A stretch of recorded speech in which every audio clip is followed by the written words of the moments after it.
I froze in the middle of the living room, my hands still gripping the grocery bags, when my stepdaughter's words cut through the air like a knife. Know your place, Mark. This isn't really your house. The laughter that followed from her younger brother made my stomach twist. My place? My house.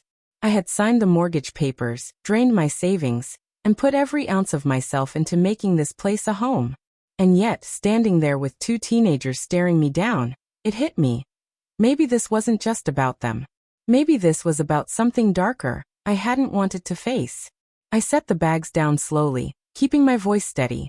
What do you mean by that? They exchanged a glance, the kind kids do when they know they've said too much.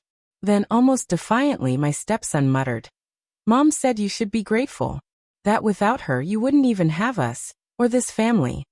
That sentence landed harder than it should have. It wasn't the first time I felt like an outsider in my own home. But hearing it spoken aloud, framed as a truth, was unbearable. When I met Claire 5 years ago, she was a single mother, struggling but proud. I admired her resilience, her laugh, the way she carried herself even when life weighed her down. Loving her felt natural, even when it came with the responsibility of helping raise her children. I knew it wouldn't be easy, but I thought love and patience could bridge the gap. I was wrong. That night, I waited until the kids went upstairs before confronting her. She was sitting on the couch, scrolling on her phone, completely unbothered. "Did you tell them this isn't my house?" I asked. She didn't even look up. "Mark, don't be dramatic. They're kids. You're taking it too seriously." "No," I said, my voice sharper now. "They repeated something you've clearly said to them. Did you tell them that?" "Finally," she sighed, putting her phone aside.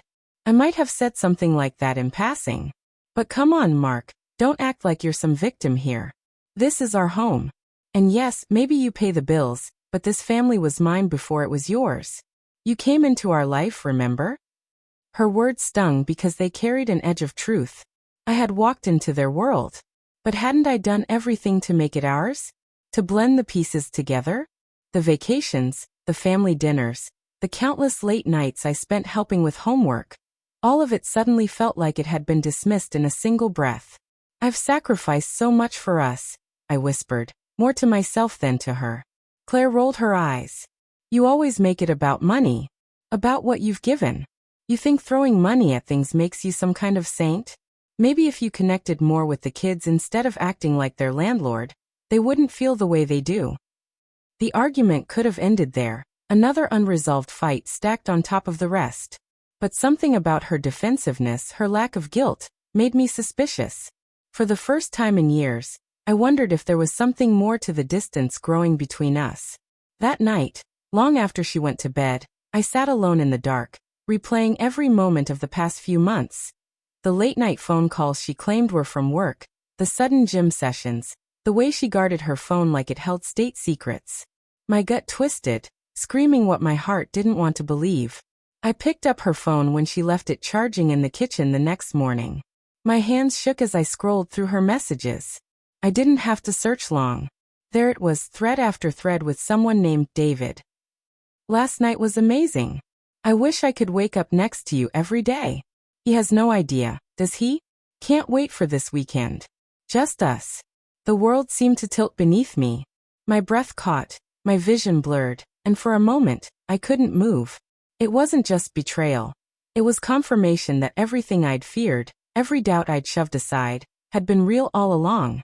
When she came into the kitchen, still half asleep, she noticed the phone in my hand.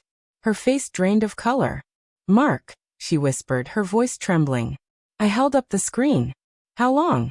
She didn't answer. Her silence was an answer of its own. Was it before we bought this house?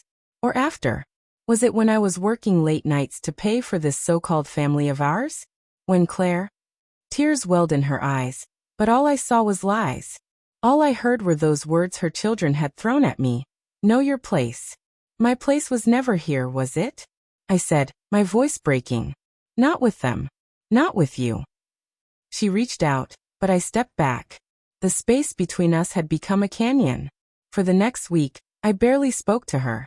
I slept in the guest room, avoided family dinners, and withdrew from the very house I had poured myself into. Her kids avoided me too, maybe sensing the storm, maybe already choosing her side. But I wasn't about to keep living as a stranger in my own life. One evening, while they were all out, I sat at the kitchen table with the deed to the house in front of me. Only my name was on it. Proof of what I had built. Proof that my sacrifices hadn't been some fantasy. When Claire came home, I was waiting. "I'm selling the house," I told her. Her eyes widened. "You can't do that. This is our home." "No," I said firmly. "This was supposed to be our home. But you made it clear it's yours and theirs, not mine. I won't live in a place where I'm treated like an outsider. And I sure as hell won't bankroll your betrayal." She broke down, begging me to reconsider, swearing it was a mistake, that she loved me, that the kids needed stability. But I'd reached my breaking point. The day the moving trucks came, the kids glared at me like I was the villain. Maybe to them I was. But as I locked the door for the last time, I felt something I hadn't felt in months: clarity. Sometimes knowing your place means realizing it's not where you thought it was. And as painful as it was to walk away, I finally understood that my place wasn't in a house built on lies. It was somewhere I could breathe again. Somewhere trust wasn't a foreign word. Somewhere love wasn't conditional. For the first time in a long time, I wasn't holding on. I was letting go.